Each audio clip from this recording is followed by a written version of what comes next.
네, 매주 금요일 함께하는 전원책의 훈수, 전원책 변호사 모셨습니다. 어서 오십시오. 예, 안녕하세요. 네, 일주일 동안 별일 없으셨죠? 뭐 별 많죠. 우리나라가 워낙 역동적이다 그러니까요. 보니까 예. 어느 언론인이 그런 얘기를 해요. 우리나라 신문에 보면 늘 일면에 정치 기사로 네. 넘쳐난다. 네, 다른 나라 안 그렇습니까? 근데 미국 워싱턴에 예. 자기가 특파원으로 가 있을 때 보니까 이 스포츠 기사, 문화 네. 기사, 그리고 정치 외 기사들로 예. 그 절반 이상을 메꾼다. 경제기사 이런 것도 많이 예, 날 거고요. 일면 헤드라인 자체가 예. 그렇다는 거예요. 그리고 보니까 우리나라는 정말 다이내믹 말이야. 역동적이다. 예. 특히 정치적으로 역동적이다. 네, 그렇습니다. 한 몇십 년째 그런 것 같습니다. 예, 그렇죠. 국민의힘이 어제 비상대책위원회를 열고 이른바 조강특위 구성을 완료했죠. 그 면면을 먼저 좀 살펴보겠습니다. 자, 국민의힘 조강특위 본격 출범했는데 당연직은 김석기 사무총장, 이양수 사무부총장, 엄태영 사무부총장, 또 원내 의원 가운데는 배현진 의원, 또 최춘식 의원 2명이고요. 원외에는 함경우 경기 광주갑 당협위원장 그리고 하민경 변호사가 포진해 있습니다. 자, 조강특위 인사들 변호사님 어떻게 좀 보세요? 어떤 색채가 느껴지십니까? 선거 1년 반 전에 늘 나오는 게 조강위, 네, 조강위입니다. 제가 김병준 비대위 때 예, 이 정권을 가진 조강위원으로 이 조강위를 구성을 네네. 하고 뭐 지금 전주의 의원을 비롯해서 예. 몇몇 분들 모시고 이제 조강위를 하겠다 이랬는데 결국 한 달 만에 이 문자로 해촉을 당했죠. 워낙 제가 무능하다 보니까 그래서 해촉의 이유가 뭐였습니까? 예, 뭐 좀 대들었죠. 아, 지금 조기에 전당대회를 하고 자시고 할 문제가 아니다. 네. 이게 조강위 자체가 예. 당을 하나의 쇄신하는 과정이어야 됩니다. 네, 지금도 마찬가지예요. 조강위가 당을 1차 쇄신을 하고 그리고 공천에서 가장 좋은 사람을 공천을 해서 국민들에게 신뢰를 얻어야 된단 말이에요. 예, 그러니까 1차 걸러내고요 여기서 그죠? 예. 네. 그래서 이 조강위가 이 사고 지구당을 그 사고 당협을 예. 제대로 다시 그 만드는 것이 굉장히 중요한 일인데 이번에는 이 숫자가 많아요. 네, 253개 이 지구당 중에서 무려 63개. 60세 사고 당협이 많죠. 예, 예. 63개가 사고 당부란 말이에요. 그 이걸 이제 바꿔야 되는데 언론이 주목하고 있는 것은 그겁니다. 제가 오늘 아침 신문을 쫙 보니까 하나같이 주목하는 것이 이번에 이 경기 서울지구에 특히 배현진 위원 같은 분이 들어갔다. 네. 그래서 앞으로 이준석에 대한 확인 사살, 뭐 확인 사살의 표현을 쓰는 언론이 있어요. 예. 그래서 굳이 확인까지 할 필요 있을까요? 내가 가만 보니까 이 친윤 색깔을 앞으로 강화할 것이다. 예. 뭐 이런 식인데 네, 그 지금 우리가 이번 조강위를 앞두고 사실 좀 넓게 봐야 됩니다. 지금 그 윤석열 정부가 출범하고 나서 가장 조용한 쪽이 누굽니까? 네. 사실은 옛날에 박근혜 대통령과 가까웠던 친박 세력들이 네네. 목소리를 안 내잖아요. 예, 지금 그 내부에서 권력 다툼을 하고 있는 쪽은 친윤이냐 비윤이냐 이거예요. 근데 그 분들 면면을 보면 다 옛날에 소위 바른 정당파들. 네. 예, 좀 분류를 하면 그렇습니다. 이 권성동이나 정진석 같은 분들도 다 바른 정당파인데 예. 이분들은 문자 그대로 그 윤석열 대통령과 아주 친한 분들이고 네. 거기다가 이른바 바른 정당파들 중에서 뭐 이준석, 유승민은 말할 것도 없고 네. 지금 원내대표를 하고 있는 두 번째 하고 있는 조영도 역시 바른 정당파란 말이에요. 예. 바른 장재원 정당도- 의원도 그때 지지했었어요. 바른 정당 때도 원내대표를 했잖아요. 예. 그런데 막상 이번에 그 당권에 도전하고 있는 김기현 그리고 윤상현 그리고 조경태 네. 그리고 또 나경원 네. 이 원외에서 나경원 이분들은 그 색깔이 옛날에- 아니죠? 옛날 네. 잔류파예요. 그렇죠. 뭐 나경원 의원 같은 경우는 그때도 탈당을 하려다가 그 마지막에 이 하지 마음을 않았죠. 바꿔서 예. 잔류를 했던 분인데 네. 이래서 참 재밌어요. 막상 당권 싸움에서는 새로운 신진으로 등장을 한 그 김기현, 윤상현 뭐 이런 분들은 다 예. 잔류파들인데 예. 그런데 이번에 조강위를 놔두고 언론에서 주목하고 있는 것은 친윤 색깔을 더 강화하느냐 아니냐 네. 이거로 주목을 한다. 예. 왜 언론이 보는 눈하고 실제 돌아가는 모습은 조금 다를까? 예. 오늘 아침에 이제 그 생각을 조금 해봤는데 예. 그렇습니다. 이 탄핵파에 대해서 반감은 여전히 있습니다.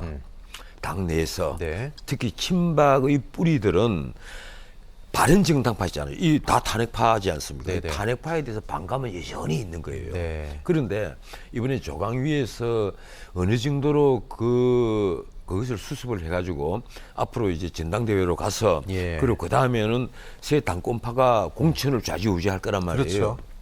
그래서 이 전체 과정을 보면 친윤이 이번 그 조강위에서 그 새롭게 그 63석을 포함해서 아마 네. 100석 가까이를 바꿀 거예요. 네. 전체 새로 당협위원장 조정하는 건 100석이 될 겁니다. 예. 그 100석 정도를 조정하는데 친윤이 어느 정도로 파워, 이제 힘을 행사를 하느냐. 제가 보기에는 이 만만치 않은 싸움이 벌어질 겁니다. 예, 항상 만약에 당협위원장 교체하고 하면 내부 권력 다툼이 그렇죠. 치열하잖아요. 나중에요 네. 뒷말이 엄청나게 나옵니다. 그러니까요. 특히 당협위원장 중에는 지역에는 토 세력들이 많거든요. 네. 이 사람들이 반발이 굉장히 세요. 그래서 제가 그 조강위원 할 때도 정권을 달라. 네. 나한테 정권을 달라. 정권 예. 안 주면 못 한다. 정권을 줘야 칼질을 해도 제대로 하고 국민들에게 이 새로운 그때 자유한국당입니다. 예. 새로운 자유한국당을 이게 볼 수가 있다. 네. 그런데 이게 조강위가 적당히 이게 미봉책으로 뭐 하면 또 역시 그나물에 뭐 그 밥이 다른 예. 온갖 소리가 또 나오고 네네. 오히려 안 하느니만 못하게 되어버리고 그러네요. 예. 이제 그래서 이번에 이 조강위원들 몇 면을 보면 다 예. 새로운 분들이에요. 네네. 이 새로운 분들이 어떻게 움직일지 이 사무총장부터 다 뭐 새로운 분들이니까 네. 앞으로 뭐 기대도 되고 또 네. 한편 걱정도 되고 예. 또 입을 지금까지는 닫고 있지만 네. 그 속으로는 좀 부글부글하고 섭섭함을 갖고 있는 과거의 친박 세력들 예. 이분들이 또 어떻게 할까도 또 이 보고 관전 포인트는 여럿이 있습니다. 예, 다른 언론들도 그랬다고 하고 지금 뭐 변호사님도 말씀하셨는데 배현진 의원 좀 눈에 띕니다. 일단 뭐 최고위원직에서 뭐 사퇴를 했었죠. 이준석 대표와 부딪히기도 했었고 전면에서 좀 빠지는 듯 싶었는데 다시 지금 전면으로 나섰단 말이죠. 어떻게 보면 차출이 된 건데 친윤으로 분류되지 않습니까? 이렇게 되면 윤심이 여기에도 강하게 작용을 한 게 아니냐 재정비에 이런 얘기들이 나옵니다. 지금 그 제가 보기에 당의 이런 헤게모니 싸움이 벌어졌을 때도 친윤이냐 비윤이냐 이러면서 윤심이 어디 있느냐 이런 말이 나오거든요. 네. 앞으로 이제 점점 공천이 가까워지면 그런 말이 계속 나올 겁니다. 특히 당권 싸움이 이제 벌어지면 과연 윤심이 어디 있느냐 이게 또 신문에 크게 나올 거예요. 그렇죠. 뭐 해설 기사도 나올 거고 이런데 제가 한 가지 꼭 말씀드리고 싶은 게 있다면 윤석열 대통령은 정치에 들어온 지 얼마 안 돼서 곧장 대통령이 됐는데 네. 대통령을 한 사람은 사실은 정치적으로 또 할 게 없는 사람들이에요. 이 대통령 마치고 나면 가장 좋은 게 지미 카터 대통령처럼 네. 지역 있는 사람 위해서 집 지어주고 다니는 게 제일 좋은 거예요. 예, 인권 운동하고요, 그죠? 더 할 일이 없단 말이에요. 예. 그래서 대통령이 되어서 당의 헤게모니 싸움에 직접 끼어들어서 이 내 직계다, 내 뭐 반계다 이런 식으로 끼어드시면 그건 윤석열 대통령이 망한다. 네. 내가 꼭 그걸 말씀을 드리고 싶어요. 지금 어제 그 이제 비상경제 그 민생 뭐 회의를 했지 않습니까? 생중계 이례적으로 했습니다. 예. 하면서 80분 가까운 시간에 그 회의를 하는 모습 그리고 여러 가지 말씀하시는 모습 이런 걸 쭉 지켜보면서 옛날에 비해서 굉장히 장족의 발전을 했습니다. 어떤 이 부분이요? 국민과 더 소통하고 더 가까워지려는 게 있는데 네. 그런데 제가 어제 뭐 다른 데도 얘기하고 제 유튜브에서도 얘기를 했습니다만 솔직히 불만도 많아요. 네. 근데 이 비상회의를 하면서 비상회의는 사실 매일 해야 되는 겁니다.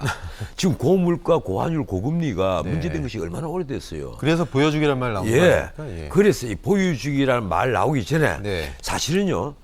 이 워룸식으로 매일 아침에 상황보를 받아야 되는 거예요. 이쯤 네. 되면 나라 경제가 이 상황이 됐다면 네. 대통령은 매일 아침에 이 추경호 부총리든 그다음 경제수석도 있고 예. 그다음에 금융위원장도 있고 네. 이런 분들에게 매일 상황보를 받아야 되는 거예요. 군대에서 맨날 워게임 시뮬레이션 하는 그럼요. 것처럼요. 그죠? 받아서 그 예. 안에서 예. 다들 이게 사실 경제 문제를 해결하는 데는 대통령, 총리, 그다음에 경제부총리, 네. 그리고 이 경제장관들, 산업부 장관을 경제장관들이요. 포함해서 경제장관들, 그리고 금융위원장, 그다음에 금감원장, 국세청장 이런 그 기관장들까지 모여서 무엇이 문제이고 해결책은 무엇이냐 이걸 매일 아침에 논의를 해야 됩니다. 이런 경제 위기가 닥치면 말이죠. 그런데 이제 11차 비상경제회의다. 네. 이러니까 국민들이 보기에는 윤석열 대통령이 지금 어느 쪽으로 가고 있느냐 하는 것을 아직도 잘 몰라요. 예. 지금 언론사 사설들을 유심히 보면요. 한 두세 개 신문에서 그렇게 찍고 있습니다. 네. 대통령이 국민들이 지금 윤 대통령의 방침이 무엇인지 좀 알게 하도록 네. 그렇게 좀 해라. 예. 그게 무엇보다 중요하다. 그 얘기를 하는데 그 점에 있어서 난 좀 부족하지 않나. 예. 솔직히 지금 이 조광이 만들어서 예. 당을 어떻게 바꾼다 헤게모니 싸움 이런데 대통령이 관여할 시간이 없습니다. 네. 너무 할 일이 많은 거예요. 예. 지금 뭐 조강특위보다는 사실 뭐 지금 뭐 경제와 민생이 워낙 어렵기 때문에 거기에 윤심이 강하게 개입하는 것도 국민들 보기에 그렇게 탐탁지 않을 것이다. 뭐 이런 예. 말씀이신 것 같은데 사실 조강특위 심사, 뭐 당협 정비 이런 게 비대위 주요 일정이 전당대회 시기와 또 연동됩니다. 어쨌든 뭐 당에서 제일 중요한 거는 의원들 입장에서는 차기 공천 그래서 내 정치적 입지를 연장하는 거 아니겠습니까? 바로 그거죠. 네. 그래서 전당대회 시기부터 일단 좀 민감하게 반응할 것 같고 또 당권 주자들도 좀 셈법이 더 다를 것 같고 언제쯤 재정비해서 언제쯤 전당대회 스케줄이 제일 좀 좋다고 보세요? 어차피 전당대회는 이번에 그 예산안이 통과가 돼야 네. 뭐 전당대회를 하든 말든 예. 할 텐데 그리고 전당대회를 너무 늦추는 것도 사실은 좋지 못해요. 그래서 지금 뭐 늦어도 내년 봄 빠르면 이 내년 뭐 2월 정도 예. 이런 얘기가 나오는데 지금 문제는 그렇습니다. 이 전당대회를 언제 하느냐 하는 것보다 당이 어떻게 새 면모를 갖추느냐. 그 우리나라 정당사를 쭉 한번 지켜보십시오. 민심이 특정 정치인 그 특정 정당에 확 쏠릴 때가 언제인지 제대로 계획이 무엇인지를 예. 보여줄 때입니다. 예, 근데 공천만 하더라도 그래요. YS가 네. 이 허주 김윤환 선생을 공천해서 딱 잘라버렸어요. 네, 그게 그 엄청난 사건이었죠. 2000년 총선이었죠. 예. 공천 파동이었죠 그때. 뭐 파동 정도가 아니고 신문에 일면에 크게 예, 나왔고 맞습니다. 그때 이 YS가 망하느냐 아니면 예. 김윤환 선생이 망하느냐. 예. 김윤환 선생이 할 수 없이 작은 정당을 꼬마 정당을 만들었잖아요. 예. 그런데 결과적으로 YS가 잘한 거예요. 네. 그걸 보여줬단 말이에요. 네. 예, 근데 그 YS는 동물적인 어떤 감각이 있다 이런 예. 평가를 많이 받았는데 네. 과거에 그 통일민주당을 할 때 이 예. 종로에 그 이 출마할 분들이 없었잖아요. 네네. 그런데 그때 그 나이 드신 원로 근데 지금 성함이 갑자기 생각이 안 나는데 출마를 강권한 겁니다. 네. 출마해라. 예. 근데 출마해서 당선이 됐죠. 네. 근데 그 어떤 그 이 전체적인 그 틀을 네. 판단하는 데는 사실 김영삼 대통령 같으신 분이 없었어요. 예. 아주 그 이 정세를 잘 판단했고 예. 그리고 그 판단이 대부분 다 맞았는데 네. 지금 우리 보수 야당 보수 이제 여당이죠. 보수 네, 여당에 네. 그런 분이 있느냐? 제가 보기로는 보이지 않아요. 예. 이 전체 틀을 보고 이 공천 계획을 하고 무엇보다도 늘 조강이 이게 문제가 나올 때마다 예, 늘 예. 나오는 문제가 그겁니다. 당의 정체성 문제입니다. 네. 사실 조강위는 이 정체성을 바로 세울 딱 기회란 말이에요. 예. 공천은 당의 면모를 새롭게 할 기회고 네. 조강위는 당의 정체성을 바로 세울 기회입니다. 예. 그런데 왜 지금 우리 보수 정당이 예. 예, 민주주의를 한 지가 얼마나 됐는데 87 체제가 이미 된 지가 네. 이미 35년이 됐지 않습니까? 그러네요. 예. 이 35년 동안 87 체제로 쭉 유지를 하면서 뭘 했느냐? 당의 정체성 문제까지도 확립이 안 되게 거꾸로 간 겁니다. 예. 당의 강령과 정강 정책에 당의 강령에는 경제민주화라는 말이 번연히 들어가 있고 네. 그게 이제 김종인 비대위원장이 넣은 겁니다. 그리고 당의 정강 정책에 그 당시에 기본소득이라는 걸 넣어놨어요. 예. 이러니까 지금 이재명 민주당 대표가 뭐라고 얘기합니까? 아니 국민의힘에 기본소득이라는 게 정강 정책이 있지 않느냐? 이 내가 한 얘기를 거랑 한단 뭐가 말이에요. 다르냐, 그죠? 예, 이 얘기를 한단 말이에요. 예. 그 당의 정체성조차도 바로 네. 세우지 못하고 있는 정당에서 무슨 조강위가 계획을 할 수 있겠느냐 이런 예. 말이 나오는 거예요. 아무 의미 없다. 예, 이런 그래서 말씀이세요? 제가 보기에는 예. 이번 조강위가 그런 점도 좀 고려를 해서 네. 아마 1차 회의를 하겠죠. 네. 회의를 할 때 좀 제대로 논의를 해서 이 면모를 좀 일치를 했으면 예. 좋겠습니다. 알겠습니다. 자, 이번에는 이재명 민주당 대표 측근의 대선 자금 수수 의혹 사건 얘기 좀 해보죠. 자, 구속된 김용 부원장은 계속 진술을 거부하고 있고 또 유동규 전 본부장은 휴대전화 저장 기록, 클라우드 비밀번호까지 검찰 수사에 넘겨서 적극적으로 협조하고 있다고 합니다.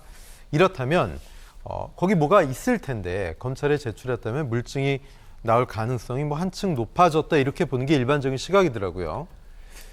예, 그런데 참 재미있죠. 네. 이게 작년 2월에 20억을 요구를 했다. 그래서 8억 4,700만이 넘어갔다. 또 다른 20억을 요구한 쪽이 있다. 이랬는데 가만히 생각해 보십시오. 남욱 그리고 정영학 이런 쪽을 통해서 유동규에게 돈이 갖고 한 것은 지금 신문에 슬슬 다 흘러나옵니다. 네네. 흘러나오는데 그리고 유동규는 또 재미있어 이번에 20일 석방이 되고 난 뒤에 기자들에게 하는 말이 딱 두 가지거든요. 하나는 이재명의 기자회견을 봤다. 예. 참 웃기더라. 네. 참 웃기더라. 또 하나는 말려주겠다. 아, 말려주겠다, 그죠? 예. 이 말은 하나씩 내놓겠다는 얘기예요. 앞으로 하나씩. 나는 네가 지난 여름에 한 일을 알고 있다. 네. 이런 식입니다. 네. 하나씩 내놓겠다. 공포영화 제목인데 서늘하네요, 그죠? 예, 말려주겠다. 예. 그런데 유동규 그렇고 남욱 그렇고 정영학 그렇습니다. 정영학은 녹음 테이프를 싹 다 갖다 검찰 수사에 냈고 남욱은 미국에 도주했다가 딱 잡혀 들어왔을 때부터 검찰 수사에 적극 협조하겠습니다. 네. 이렇게 해서 협조를 했고 물론 다 틀어놓지는 않았겠죠. 남욱이든 정영학이든 다 틀어놓지는 않았을 겁니다. 예. 자기들이 걸려있는 부분은 딱 감췄겠죠. 그런데 진짜 입 무거운 사람 있죠. 그게 김만배입니다. 네. 김만배는 다들 이제 아시니까 밝히겠지만 머니투데이 기자 출신이잖아요. 네네. 부국장 출신이고 기자 출신인데 이분이 화천대유 자산관리 그리고 화천대유의 실질 소유주 네. 그리고 대주주라고 되어 있습니다만 실질 소유주죠. 그리고 그 아래 천화동인 1호부터 쫙 있는데 천화동인 1호, 2호, 3호의 주인이란 말이에요. 네. 그리고 우선 자기의 몫으로 챙겨간 것이 3천억이 넘는다. 네. 이게 지금 정설이고. 그렇죠. 그리고 천화동인 1호로부터 돈을 빌려간 것이 그때 473억입니까? 473억을 빌려갔다. 그 돈 어디 쓰느냐? 로비 자금으로 썼다. 거기에 로비 자금으로 어디 쓰느냐 하니까 언론이 추적을 하니까 하나가 50억 클럽. 네. 그 50억 클럽은 자연스럽게 몇몇 분들이 드러났습니다. 왜 드러났는가? 곽상도 아들 때문에. 네네. 그 50억이 건너가고 누구에게 얼마가 건너가고 박영수 전 특검도 있었고요, 그죠? 예. 이런 식으로 쫙 건너가고 예. 한 것이 드러나는데 그 김만배 입에서 다 나온 건 아니에요. 김만배 입에서 거의 안 나왔어요. 근데 김만배가 어느 정도로 좀 과묵한가 하면 이건 언론에서 잘 짚지를 않던데 한번 보세요. 자기가 있었던 머니투데이 회장에게 50억을 딱 줬습니다. 네. 그건 나중에 언론 추적으로 드러났죠. 그리고 이화영의 보좌관 출신입니까? 에게 또 13억을 준 거. 다 나중에 언론 추적으로 드러난 거예요. 이화영 전 부지사죠? 예. 그리고 그것뿐이 아닙니다. 자기가 잘 알고 있는 주유소 하는 무슨 선배에게 3억, 누구 무슨 또 남욱의 친구 변호사에게 또 3억, 네. 누구에게 1억 이런 식으로 주고 자기는 입을 딱 닫고 있는 거예요. 그런 사람들에게 자기를 평소 도와주고 챙겨주고 한 사람들에게 돈을 쫙쫙쫙쫙 나눠주고 한 거.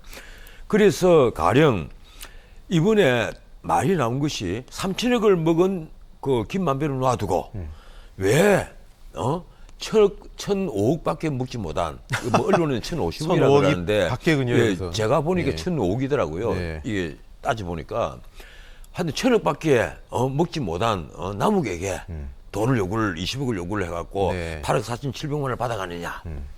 그것도 배달 사고가 나갖고 실제 이 유동규가 김용에게 준 것은 6억에 불과합니다. 네. 그것도 어느 정도 드러나죠, 사실로. 2억 4,700만 원 중에 그 1억 4,700만 원 돌려줬고, 1억 원은 배달 사고로 완전히 예. 난 것이고. 개인적으로 쓴 거고요, 그죠? 예. 이런데 어떻든 남욱에게 말한 것은 다 이렇게 보롱했는데 김만배는 말이 없어요. 네. 그리고 김만배에게도 요구를 했을 것이고 20억 요구하고 그거보다 더 큰 돈을 요구를 했겠죠. 왜 그런가 하면 유동규에게 원래 700억 가기로 한 것 자체가 이게 그 감당을 할 사람이 김만배였단 말이에요. 이러니까 이 남욱 이런 사람들하고 틀려서 김만배가 입이 무거우니까 아직도 예. 이 대장동의 검은 돈의 흐름은 한참을 더 밝혀야 된다. 무엇보다도 이게 전문가들이 계산을 쫙 하면 대장동의 그 비리, 개발 의혹 뭐 대장동 게이트 네. 이걸로 총 그 불법 이익 생긴 것이 1조 원을 넘는단 말이에요. 네. 근데 챙겨간 돈을 보면 뭐 누구 3천억, 김만배 3천억, 네. 그다음에 남욱이 천억, 뭐 누구 뭐 몇백억 이런 식으로 쫙 다 해봤자 한 5천억을 좀 넘는 거예요. 네. 그래서 아직도 여기에는 잠겨 있는 저수지, 돈이 예. 잠겨 있는 저수지가 예. 예. 엄청나게 크다. 네. 그것이 5천억이라는 맛도 있고 8천억이라는 말이 있고 그때 윤석열 대통령이 후보 시절에 얘기를 했습니까? 8,500억이라고. 예, 뭐 근거가 다 없겠지만 네. 일단은 엄청난 돈이 잠겨 있는 건 확실해요. 예. 이 얼마가 잠겨 있다는 것을 정확히 아는 사람이 누구겠습니까? 제가 보기로는 김만배. 그쪽을 더 수사를 해봐야 된다. 김만배밖에 없습니다. 그래서 네. 이 부분은 사실은요. 이게 지금 서울지검 그 반부패 수사부 3부가 아무리 해봤자 저는 한계가 있을 거로 봐요.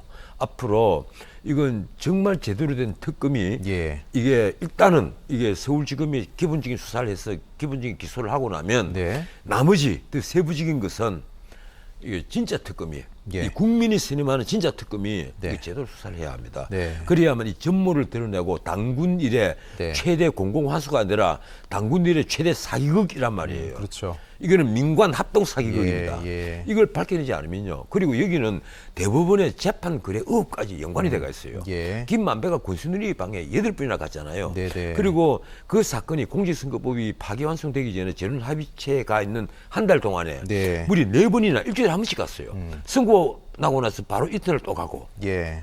그 말은 뭔가 하면 이 재판 거래 의혹이 사실이라는 걸 입증하는 겁니다. 네. 그런데도 이걸 김명수 대법원장부터 이걸 꽉 다물고 있는 거예요. 예. 난 이거 말이 안 되라고 봐요. 반드시 이런 부분은 앞으로 특검으로 밝혀내야만 하는 사항입니다. 네. 근데 언론을 통해서 검찰이 소스를 주는 건지 모르겠는데 단독들이 하나둘 나오는데 자, 중앙일보 얘기는 남욱 변호사와 유동규 전 본부장을 거쳐서 김용 부원장에게 8억 원을 전달하는데 사용된 종이 상자, 가방, 메모장을 확보했다 그랬는데 상식적으로 돈을 줄 때 야, 가방은 비싼 거니까 다시 돌려줘. 이 쇼핑백은 좋은 거야? 다시 줘. 이러지 않잖아요. 그냥 주잖아요. 근데 그게 그러죠. 어떻게 확보가 됐나 좀 궁금하더라고요. 모르겠어요. 예. 일차 이 가방이 돈을 주고 다음에 또 줘야 되니까 가방 또 다시 채워줄게 비워서 뭐 그런 겁니까? 아마 그런 것도 아닐 거고 예. 이 좀 보면 저도 이 그 뉴스를 보면서 네. 좀 이상하다. 예. 보통 우리가 뭐 007백에 넣어주던 무슨 가방에 넣어주던 네.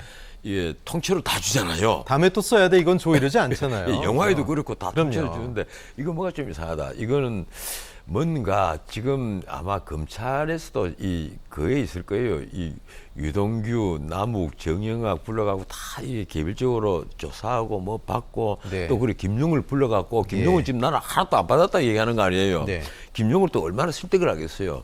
근데도 이미 판사가 내에게 체포영장 발부하고 구속영장 발부할 때는 판사가 이 전체적인 상황을 보면 네가 유죄라는 심정을 확실히 가질 지도가 돼 있다. 그러니까 네가 오리발레 의미로 봐서 소용없다. 원래 이게 검은 돈을 준 것은요. 지금 모든 관리가 그렇습니다. 줬다는 사람은 있는데 받았다는 사람은 안 받았다고 다 네, 그래요. 그렇죠. 심지어 뭐 쇼핑백에 넣어서 줬다는 사람 옛날에 있었잖아요. 사과 박스, 쇼핑백 그거 그죠? 지금 예. 내가 현실 정치를 하고 계시니까 내가 말씀을 못 드리겠는데 네. 쇼핑백도 있고 사과 박스는 뭐 그 오래됐고 뭐 빗땡 500도 있잖아요, 박스, 예, 그렇죠? 그리고 예. 예, 비타 500, 뭐 빗땡 500, 비타 500에 넣어서 저 예. 그분도 또 극단적인 선택을 했으니까 예. 내가 뭐라고 말을 못 하겠는데 돈 줬다는 사람은 있는데 받았다는 사람은 없단 말이에요. 예. 그런데 대부분은 줬다는 쪽으로 심증이 갑니다. 법원의 판결들을 쭉 보면요. 이게 나는 받지 않았다는 것을 입증하기 위해서는 그날 자신이 다른 자리에 있었다라거나 네. 이 그런 돈을 받은 흔적이 정말 없다라거나 어떤 다른 반증들이 좀 있어야지. 예. 그런데 이 김용 같은 경우는 그게 아니잖아요. 제가 보기에 아마 영장 발부 판사도 그런 정황들을 쫙 봐서 아 이것은 돈 받은 건 맞는 것으로 보인다. 네. 이런 심증이 갔기 때문에 예, 예. 영장을 발부를 했을 겁니다. 그래서 네. 지금 재밌어요. 앞으로 검찰이 어디 어느 선까지 밝힐지. 네. 그런데 유동규는 그래요. 말려 죽이겠다. 네. 그 말은 자기가 한꺼번에 내놓지 않겠다는 겁니다. 차례차례 내놓고 검찰과도 박인을 하겠다. 예. 자기 이왕 석방이 됐는데 곧 또 잡아가실 걸 생각하니까 네. 급이 많잖아요. 네. 그래서 아마 박인을 하려고 할 겁니다. 예. 그런데 뭐 민주당 쪽에서 나오는 얘기에 따르면 이재명 대표가 약간 좀 태도를 바꿔서 구속영장을 만약에 청구하면 검찰이 직접 나가서 밝히겠다. 사법 리스크에 정면으로 돌파하는 거 아니냐 이런 관측도 나오거든요. 어떻게 글쎄요. 보십니까? 지금 그 이재명 대표가 딱 믿는 것은 딱 하나입니다. 네. 본인이 직접 이 범인들에게, 꾼들에게, 뭐 네. 범인이라기보다 꾼들이라고 업자들에게 직접 돈을 받은 적은 아직 한 번도 없으니까. 네. 예, 근데 유동규를 거쳤거나 뭐 정진상을 거쳤거나 김용을 거쳤거나 거쳤을 거란 말이에요. 그러니까 자기가 측근이라고 장담을 한 김용이나 정진상이 완전히 자신을 배신하지 않는 한 자기는 안전한 안에 있다. 예. 그런데 과연 그게 되겠습니까? 제가 보기로는요. 지금 이재명 대표를 향하고 있는 검찰의 칼날이 네. 이 대장동 하나뿐이 아니란 말이에요. 예. 당장 백현동 같은 경우는 예. 설령 돈을 받지 않았다 하더라도 예. 이 문제되는 게 한둘이 아닙니다. 그런 50m 옹벽 아파트를 허가를 하고 네. 그리고 그 임대 아파트 100% 조건으로 갔다가 90%를 민간 분양을 하도록 해서 무려 3천억이 넘는 3,100억이나 되는 돈을 부당 이득을 취하도록 만든 예. 그런 결정을 성남시장이 한 거예요. 네. 거기다가 자기의 선대 본부장을 했던 처음 선거 나갔을 때 선대 본부장을 했던 김인섭이라는 사람이 그 운에게 업자에게 70억을 받았습니다. 그건 이미 밝혀졌단 말이에요. 이러니까 이재명 시장은요 백현동 대장동뿐 아니라 또 있잖아요. 성남 FC 후원금 의혹. 네. 이거는 뭐 이 검찰이 어느 정도 자신만만하게 하니까 이 이재명 정진상과 공모하여 하고 네, 두상근석 네. 대표 공소장에 그렇게 기재를 해버린 거죠. 예. 또 이재명 시장의 도지사의 집 바로 옆집에 GH 합숙소가 있었습니다. 네, 네. 그 집을 전세로 내놓았던 사람이 배소연 씨예요. 네, 네. 이게 말이 되지 않습니다. 이래서 자기를 향해 오는 칼날이 한두 개가 아니니까 예. 이 사법 리스크를 앞으로 어떻게 막느냐 하는 것은 이재명 시장의 능력이겠지만 예. 제가 보기로는요 그게 만만치 않을 겁니다. 네, 검찰 수사 결과도 지켜봐야 되겠고 이재명 대표의 행보도 좀 주목됩니다. 변호사님 말씀 여기까지만 듣겠습니다. 예. 고맙습니다.